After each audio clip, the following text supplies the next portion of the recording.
Earth 616, the Marvel Universe, home to many heroes including the amazing Spider-Man. But Earth 616 isn't the only Earth in the multiverse, and so we now look to a similar but different universe, Earth 1610, the Ultimate Universe. Like many other worlds, this Earth had its own Peter Parker, and its own Norman Osborn. In this world, Osborn was developing an experimental super soldier serum called Oz. One of the test subjects for the Oz formula was a spider marked 00. However, due to negligence from a frightened toady, Subject 00 escaped containment. And of course, as we might expect, while on a school field trip to Osborn Industries, Peter Parker was bitten by the genetically altered spider. And as it has happened on many other worlds, Peter Parker gained the strength and agility of a spider, the ability to adhere to walls, and a precognitive spider sense. He used his new powers to engage in a brief professional wrestling career where he gained his costume and the name Spider-Man. This career ended when Peter refused to reveal his true identity after some money turned up missing. Furthermore, this Peter Parker also suffered a similar tragedy to others. In a moment of hubris, he neglected to intercept a thief he could have stopped. Sometime later, Peter returned home to find that his Uncle Ben had been shot and killed by a burglar. After tracking down the killer, Peter discovered that it was the same thief that he could have stopped before.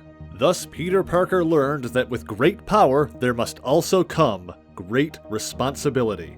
And so he used his power to become the hero known as Spider-Man, crafting a pair of mechanical web shooters to complete his transformation into the web-slinging hero. Okay, so far, pretty familiar. Since the incident with the bite, Norman Osborn kept a close eye on Peter Parker, learning his secrets and his alternate identity. Osborn theorized that if the Oz compound filtered through the spider could transform Peter Parker into Spider-Man, then he could combine the formula with his own DNA and inject it back into his body to become an enhanced version of himself. However, something went horribly wrong, and Osborn was instead transformed into a hulking green goblin-like creature with the ability to throw fireballs from his hands. Spider-Man and the Green Goblin battled several times, with Osborn usually ending up in S.H.I.E.L.D. custody. However, in between defeats, Osborn continued to attempt to replicate the accident that created Spider-Man,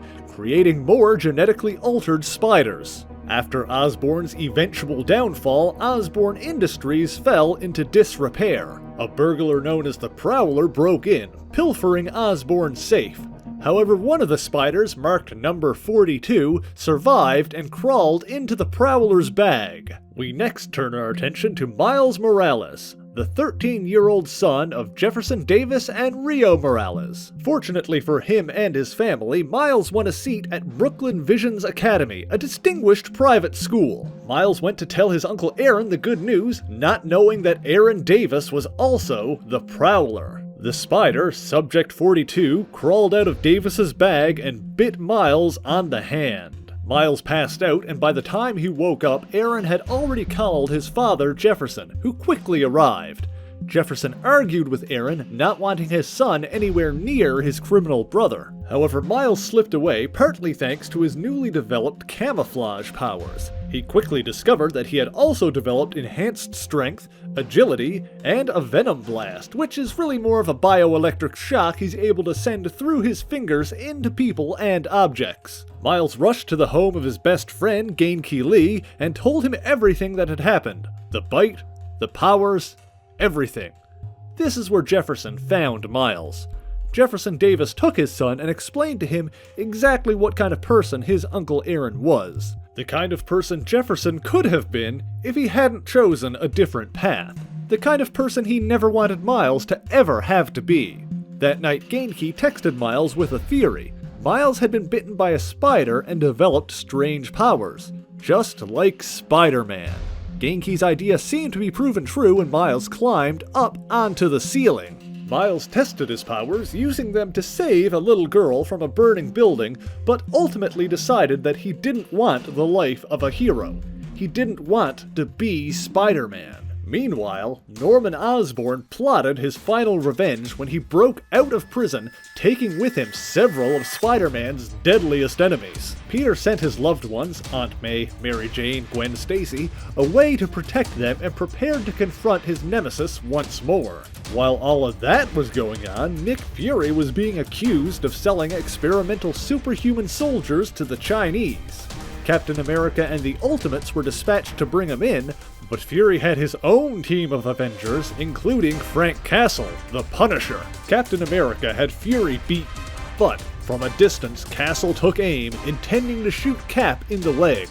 However, while all that was happening, Spider-Man was swinging by. Thinking the Punisher's shot was meant to kill, Peter shoved Captain America out of the way at the last possible moment, taking a bullet through the abdomen in the process. Things got even more chaotic when War Machine crashed into the bridge to prevent Fury's arrest. Everybody except Spider-Man plummeted into the river below. Spidey bandaged his wounds with webbing, and when the teen hero caught sight of his greatest villains heading toward his residential neighborhood, he knew he still had a responsibility to stop them. While Peter's allies, Iceman and the Human Torch, were able to knock down the Goblin, the other villains overpowered them before the weakened Spider-Man arrived on the scene. Spider-Man held off the villains until Aunt May returned, shooting Electro and causing him to eject his electrical charge, knocking out the other villains. For a brief moment, the battle seemed over, but then, as it often does, everything came down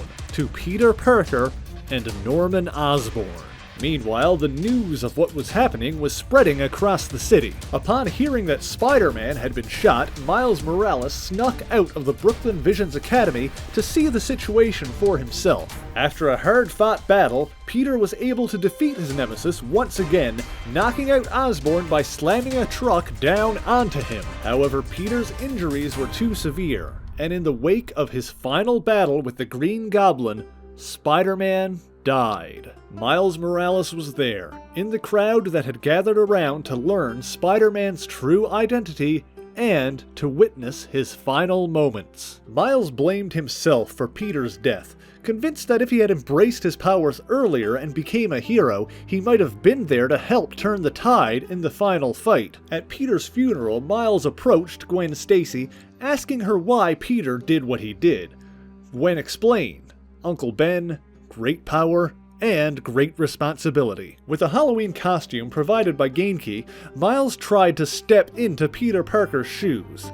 He was able to defeat a villain known as the Kangaroo, but the general consensus was that wearing a knockoff of Peter's costume was in poor taste. This seemed to be a moot point, as the next time Miles went out wearing the costume, he was intercepted by Spider-Woman, a female clone of Peter Parker, who brought him into S.H.I.E.L.D. custody. Nick Fury and Miles spoke one-on-one. Big surprise, Fury wasn't actually a traitor, but as they did, Electro woke up from his coma and broke out. After Miles helped Fury and his team take down the electrically charged villain, Fury let Miles return to his life. The next day, Spider-Woman brought Miles a gift from Nick Fury, his very own Spider-Man costume. And with that, Miles Morales became the new Ultimate Spider-Man. Peter's loved ones even gave their blessing when Aunt May gave Miles Peter's old web shooters. Eventually, Miles even met the Peter Parker of Earth 616, the Prime Marvel Universe, who we are most familiar with, when the villainous Mysterio created a dimensional gate connecting the two universes. At the end of that adventure, the Earth 616 Spider-Man gave Miles some advice and also his blessing to continue as Spider-Man. Miles even later moved to the Prime Marvel Universe himself. In the wake of the 2015 event, Secret Wars, in which the entire multiverse was destroyed and rebuilt, including both Earth 616 and Earth 1610, Miles, along with his friends and family, were transplanted into the Marvel Universe.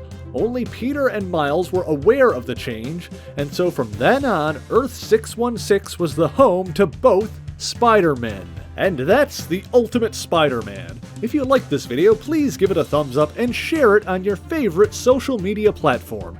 As always, the issues referenced in this video are listed in the description below, along with links to my social medias, including the Discord server, where you can join in the conversation with other Marvelites. So until next time, true believers, Excelsior!